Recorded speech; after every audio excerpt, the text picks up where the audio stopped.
I left a few days ago. I flew from Tehran to Dubai, and actually I flew out of Iran with an aide to Karoubi, Mehdi Karoubi, who was one of the candidates in the election. And he was escaping because they were going around, from house to house arresting people from the various campaigns and from the opposition movement. But certainly I saw people in the streets confronting the security forces and marching up and down and clearly demanding not only a change in the election results, but a lot more. I think a lot of the people out there want much more fundamental change. And when you see a lot of the people out there, we have seen a cross-section of society, including moderate clerics. But can you tell us a little bit more about who the protesters are and who do they represent?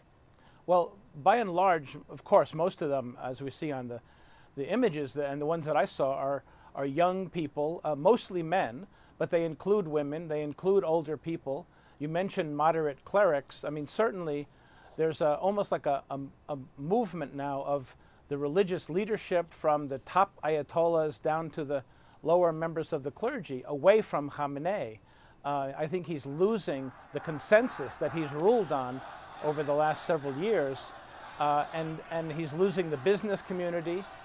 They're not the ones out in the streets necessarily, but the consensus that has supported Khamenei and the Iranian leadership is beginning to evaporate. Robert, we are hearing reports that some of the people on the streets are chanting "Death to Khamenei." Has that ever happened before in the last 30 years since the Arab Revolution? No, that's something that's completely new. I think it's very significant. And it could be something that just bubbled up from the streets, but even at the top leadership outside of Khamenei's immediate circle, there's a lot of discontent with him and his rule over the past 20 years. I've talked to Iranians both in Iran and recently since I've gotten home who say that there's a movement underway to replace Khamenei with perhaps a council of clergymen or an individual or somebody who could represent a more open, more pluralistic outlook. And basically there's a struggle in Iran between Islamic and Republic. It's called the Islamic Republic. But a lot of the people around Khamenei and Ahmadinejad don't have any use for the Republic part of it. They'd rather have a direct top-down religious leadership. But what we're seeing in the streets and in many of the movements that are developing around that is a much more Republican, pro-democratic movement that wants to democratize power in the country. Robert, I wanted to ask you in connection with what you were saying, that you're hearing that there are some clerics who might want to find a replacement for the Ayatollah.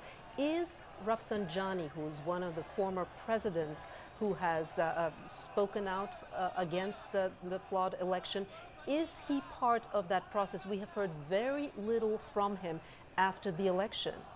Yes, well, Rafsanjani is probably a billionaire and a very wily wheeler-dealer, and in the long-running battle between the reformists and the conservatives, he's kind of taken a middle ground.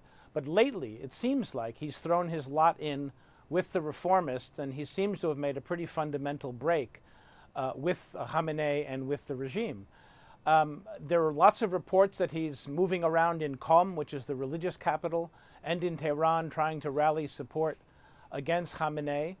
I talked to many religious people, clerics, that is, in Iran, who said that both Rafsanjani and the Mousavi people are in touch with Ayatollah Montazeri, who was the designated heir to Khomeini back 20 years ago, who was basically booted out and replaced by Khamenei in a backroom deal.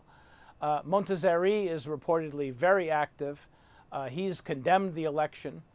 Many of his allies and students and former, I think there's a mass movement among the Ayatollahs away from Khamenei, and that's something that we have not seen before.